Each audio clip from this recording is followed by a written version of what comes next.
So it just feels like it's one thing after another for me, apparently. October is a very bad month. Hi.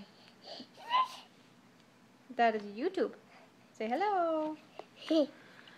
Okay, so Josiah's had the chicken pox, and he still has them. Hey, please stop. I mean, he still has like the bumps that come up every now and then. And last night, at about 11 o'clock or so, I went downstairs to my bedroom, and I was holding a whole bunch of stuff in my hands, basically carrying too much at once, not thinking, and I fell down the last set of stairs, so it's probably about 6 stairs or so, 6 steps, and I fell right on my tailbone and slid all the way down to the bottom on my tailbone. Oh my gosh, the worst pain ever. And of course my first thought when I fell was, I hope my baby's okay. I was freaking out, and my first instinct was like to go straight into the bathroom and run the hot water onto me. And I don't know why that was like an instinct, but that's just what I felt like I needed to do. I needed to go into the bathroom, and because I was like in such shock. I was shaking. I was like freaking out, and I didn't know what else to do. So my instinct was to get in the shower, to have the hot water run on me. And I was really dizzy, feeling like I was gonna pass out. So I just kind of turned on the water and just sat in the tub, just like that. Hi. And about 11:45, then came home. Hey, stop, please. He always has to do this when I'm on the phone. So, and then like when I was in the bathtub, when I started to calm down a bit and I wasn't feeling dizzy or feeling like I was going to pass out anymore, I started to fill up the tub with hot water, hoping that maybe it would help my back. And it did a little bit. And I just kind of sat in the tub. It felt like I was almost laboring in a way. And it was kind of, it was awful. My husband, I was waiting for him to come home from work, and I called him, and he couldn't like leave work right away. And I didn't feel like it was emergent enough for him to come home. I was making sure I wasn't bleeding, and about 20 minutes after it, she was still kicking. So she was kicking the entire time that I was sitting in the tub. So that really was a big reassurance. And then all night long, when Ben finally got home, he was able to help me into bed and help me get some clothes on and stuff. And I was able to, and I went to sleep right away. I was just so much in shock that I went to sleep right away. And all night I was tossing and turning, and of course it hurt just like awful just to roll over. And there was one time last night where my husband actually like jabbed himself into my tailbone, and that was awful. So then this morning my mom comes over and she helps me with Josiah and stuff, and that was really great. She was able to drive me to the urgent care, and then I got checked out and stuff, and the doctor was really getting on to me about like how I needed to go into the ER and stuff, and I'm like, I didn't know how severe, how bad I really needed to go into the ER until like he was telling me why I needed to go. And sorry, I need to lean back. My back is killing me. Then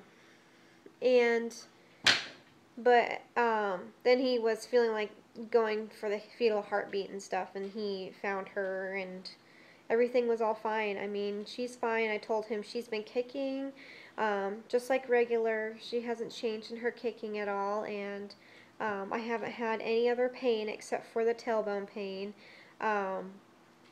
And I haven't had any bleeding or any extra discharge or anything. So that's how I kind of knew that I was okay. If I was bleeding, I would be going to the emergency room right away. Or if she wasn't kicking, I'd be going into the emergency room. But anyway, he did a nice 20-minute lecture on that, which was kind of lame.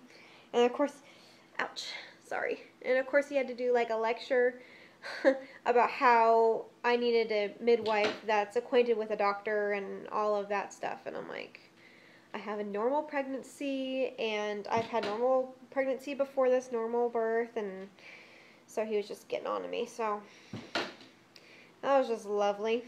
But anyway, I got sent home with some medication, and it takes the edge off. It does not take the pain away that much at all. It just kind of takes the edge off of it, to the point where, like, the transitioning to sitting down and standing up is just excruciating. And like, and then basically when he was examining me, he said there's no point for an x-ray, but he told me, he goes, I think that you actually cracked your tailbone. So that's going to take quite a bit of time to heal. There isn't much they can do other than prescribe some pain medication. Obviously, that's okay for me to have because of the baby. And ice packs and taking it easy. That's all. They can't, even if it was broken, they would be about the same exact thing. But I would just get like a higher thing of medication, I guess. But I don't know. So I just want to let you guys know exactly what's going on. Really sucks. Sucks, sucks, sucks. And I can't do half the things that I want to do. Standing up feels better than sitting down because then I can actually, like, because everywhere I stand and walk, it doesn't hurt. But every time I sit down, like now, it hurts just to sit, and it takes forever to try and find a place to get comfortable. And then once I do get comfortable, I gotta stand up because my son's doing something, and so I'm really glad I have family that's really close because my mother-in-law came over and she was able to cook us dinner, and she gave Josiah a bath, and yeah, and my sister should be coming home soon, so then she can put Josiah to bed. I can carry him and lift him. I just can't bend over to grab him. I have to, like, use my arms, my full arm strength to pick him up. But yeah, whatever you do, do not fall on your tailbone. It is the worst thing ever, like the worst pain ever. Man, there was just a couple times where I would stand up too fast and like the pain would just start shooting, and I feel like I'm gonna pass out because it hurt so bad. But my husband was so sweet. Before he had to go to work tonight, he got me some movies and some snacks, and thank you. That's cool. Ooh, that is a cool ring. But she's kicking right now, and so that's really reassuring. I'm always making sure that she's moving or kicking, and if I feel like she hasn't been kicking for a while, I just kind of nudge her a bit, and she moves. So it makes me feel so much better. Oh, don't throw it, honey. That's not nice. So I'm sorry this post isn't that exciting, but that's what's been going on. It sucks to be pregnant and dealing with that because you're so scared about your baby. But she's fine, and I just have this thought process, this intuition thinking that she's gonna be perfectly fine, and I'll be fine in a couple of weeks. It's just gonna take a while to get past the pain, and I'll be sore for a really long time, and my house is a complete disaster, but that's okay. My husband and my sister will help me with it. So anyway, thank you guys for watching. I'm sorry this post isn't any happier, but yeah. There you go. So now I'm sitting here watching Snow White and the Huntsman, one of the movies that my hubby got me, waiting for my sister to come home so that she can put away the dishes and put my son to bed, so then I can relax and maybe put an ice pack on my back. I won't be putting an ice pack on my back unless I'm sitting for a long period of time. But yeah, thank you all for watching. I guess I'm going to go ahead and go. Bye.